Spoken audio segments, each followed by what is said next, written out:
City boys basketball team finished its regular season 20-0.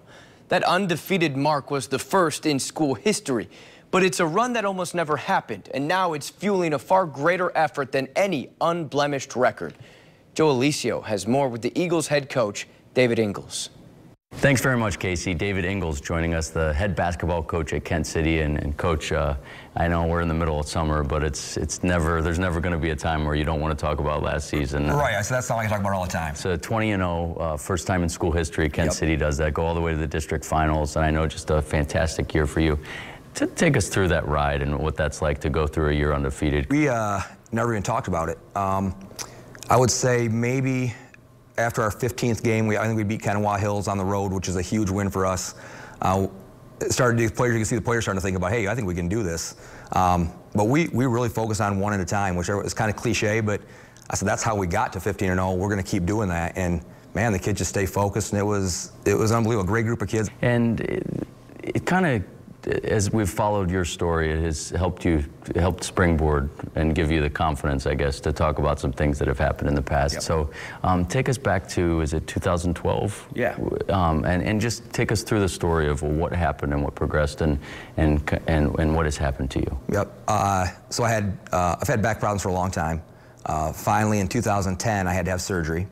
And by 2012, after surgery, I could no longer work full time. 5 or 6 hours on my feet is probably the max. So I couldn't work full time. So I've lost that income now, which hurts. It hurts financially, but also as a man, you're like, I'm supposed to bring in the money, and I can't do it anymore. So that started to weigh on me. Depression had said I kind of figured I had it, but wasn't 100% sure. I had heard some things about it, but I can deal with it. I'm a man. I can deal with this myself. I don't need help. So honestly, I dealt with it by myself for probably 4 years. I didn't tell my wife. She would see me kind of down at the house and stuff, and I would just tell her, that's because I'm taking my medicine, I just need to relax and be alone and rest. Meanwhile, I'm miserable. Spending a lot of time alone. I don't answer phone calls anymore, texts. I just kept isolating further and further until everything kind of crescendoed this last summer and fall, when it got to the point where some bad things were starting to creep into my head. What was your lowest moment? I had 2 lows. The first low was, I'm a big outdoorsman. I like to hunt and fish and stuff, so I was going hunting, and when I got to the spot where I was going to go, I was sitting in my car, and I'm figuring out how I can make it look like an accident, I was hurting. I felt like I was more of a burden than anything else, and so I was thinking how I could just make it look like an accident, and that would end things. And when I got in that, it's not really me anymore. It's more of I'm in almost like in a zone type situation, and my phone rang. And for some reason, it startled me, and I answered it. And it was a friend that had just called to talk for no apparent reason. So we talked, and I snapped out of it. So that was the first time. The second time, I was home alone, and I had already seen a counselor. I started to recognize some of the signs that I needed help. And so I texted my wife, I said, "Are you almost here?" And she goes, "Yeah, I'm 2 minutes away," and I had said, "Hurry." And within that 2 minutes, I went from being able to talk to where I couldn't talk in just in 2 minutes' time.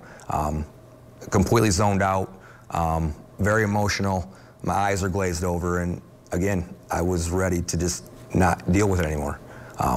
So I said those are the 2 lows. But I said the counselor saved me there because he knew the signs, he taught me the signs to look for, and I was able to reach out and get some help. And now you're really reaching out, right, and in a much different way. You're sitting here speaking about it. I know you've done interviews other places and with other media outlets. Why take this step to this point? That's a great question. If you talk to anybody that knew me, knows me, when I came out with the story, they were shocked. No idea what I was going through, because I was great at putting the smile in outside. When I'm working, I'm at the school, always smiling, always outgoing. But then by the time I got home, I was done. And I got thinking about it, a couple reasons. One is there's got to be people doing the same thing I am, where they're hiding it from everybody, and it's so miserable. If I can help that person, then that's great.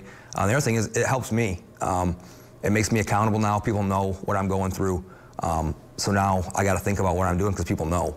And I think that's really helped me out. And I know anyone who's seen you coach, they know you're a high energy guy. And you have a kind of a fashion sense as well. Tell us about the pants and what's behind that. Yeah, the pants was a little wager to my team before this last season.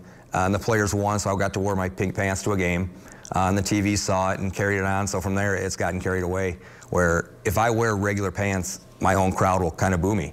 They want to see it. So I spent a little money on some pants, but the kids enjoy it. And that's kind of what it's about to me. If the kids love it and it's not hurting anything, I'm going to keep doing it.